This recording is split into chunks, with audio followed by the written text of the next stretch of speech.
Welcome back to our live coverage from Devex World 2018.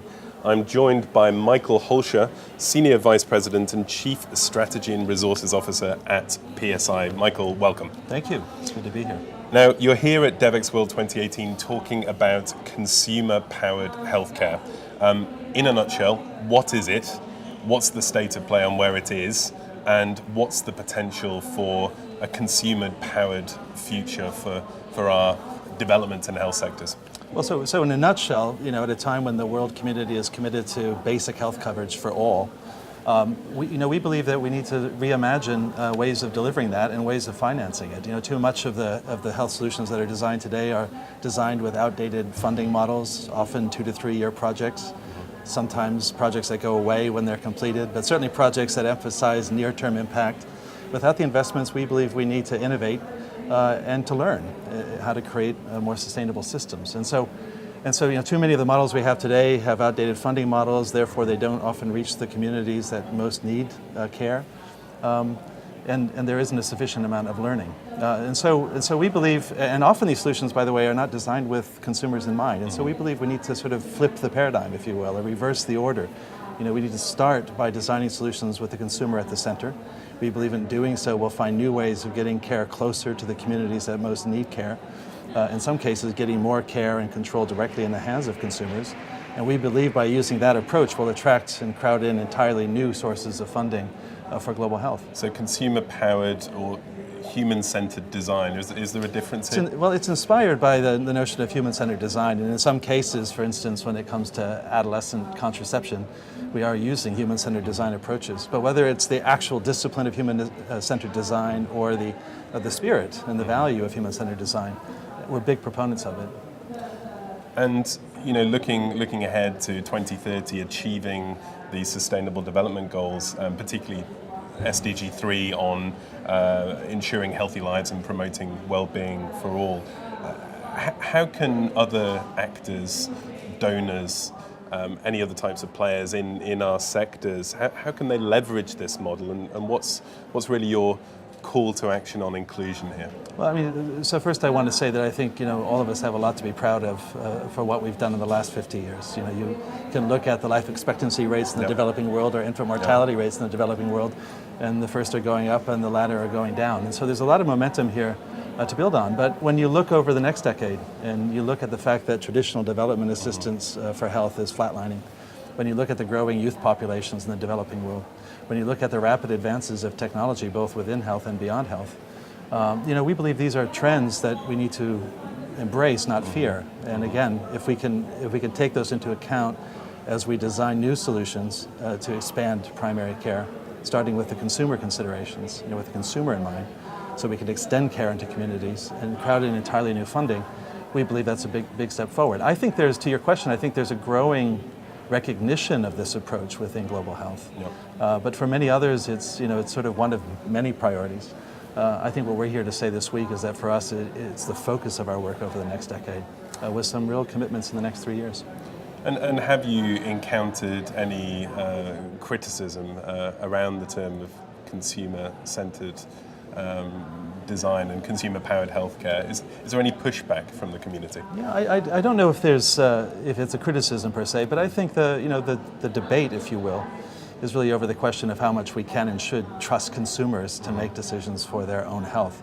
I think it's well established that when it comes to prevention, the consumer has a big role to play. But I think the big question now, again, given technological advances, more diagnostic technologies that are easy to use, even some treatment technologies that are much easier to use.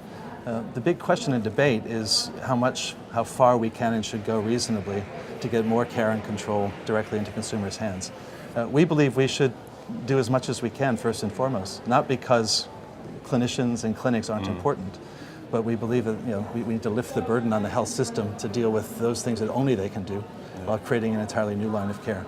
And in terms of the hard data, drilling down into that, how are you demonstrating that consumers are being given more choices and that ultimately is leading to better health outcomes? Well, so I think that some of the best data comes from, for instance, the world of family planning and contraception. I think there's plenty of evidence now that shows that when you demedicalize contraceptive care, you often get the same, if not better, outcomes in terms of quality and effectiveness.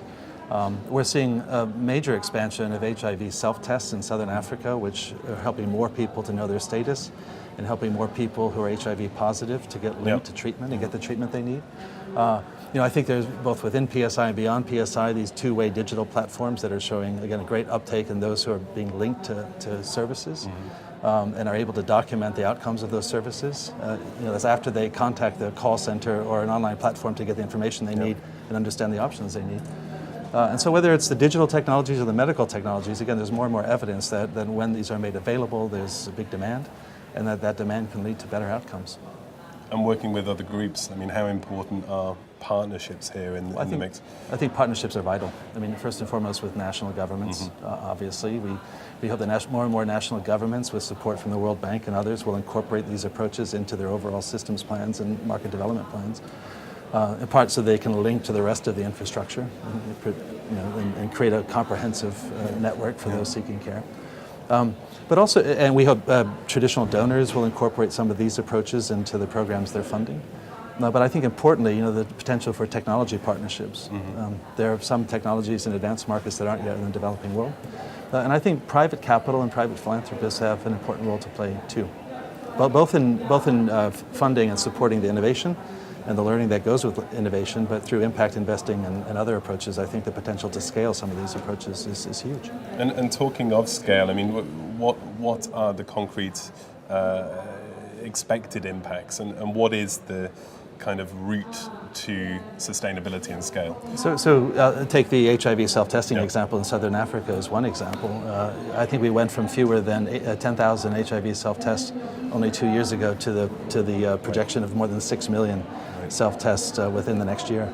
And so again, all of that is targeted to communities that have the greatest need, the greatest vulnerability, if you will, so therefore the greatest need for new testing modalities, with a big emphasis on getting those who test positive into care.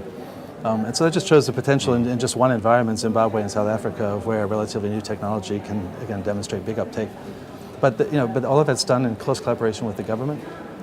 It's funded by UNITAID and Gates and others who are funding the innovation and the learning that come with it.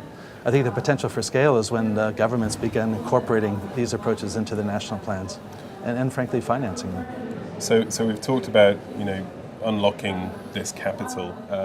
We've talked about new partnerships, possible new commitments in this sector as well.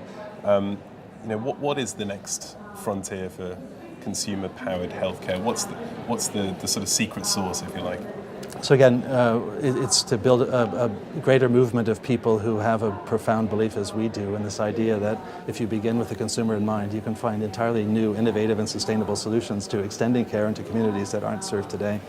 And that alone will attract new funding because it's a better approach to healthcare, at least when it comes to basic diagnostics and treatment. And do you think that in conversations that you've had with global health actors or actors in other spheres, that there is a consensus around this need for consumer-powered healthcare, or do you think that there is still some way to go to convince actors to get on board with that idea? My own view is there's growing recognition that it has an important role to play in addressing, again, the commitment we've all made to basic health coverage for all. We have a white paper out today that you may have seen that quotes several eminent thinkers in development who make that point or help to make that point. And I think there's enough evidence that has convinced us that it's an area that deserves our focus over the next decade. And to the extent we continue to work with others to build up this approach to healthcare, we'll continue to study it and make those lessons and that data available. And Michael, perhaps finally a message for our global development audience tuning in from across the globe today for Devex World 2018.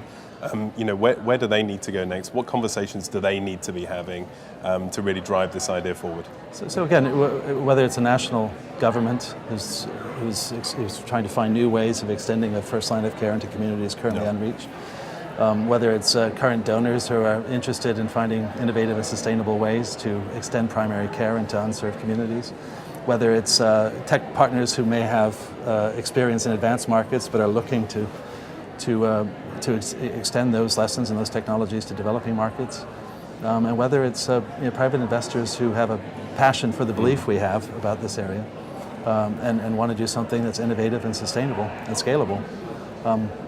We'd want to join them. We ask them to join us, and let's learn together, let's program this together, and let's make a difference to the commitment we've made to better health coverage for all.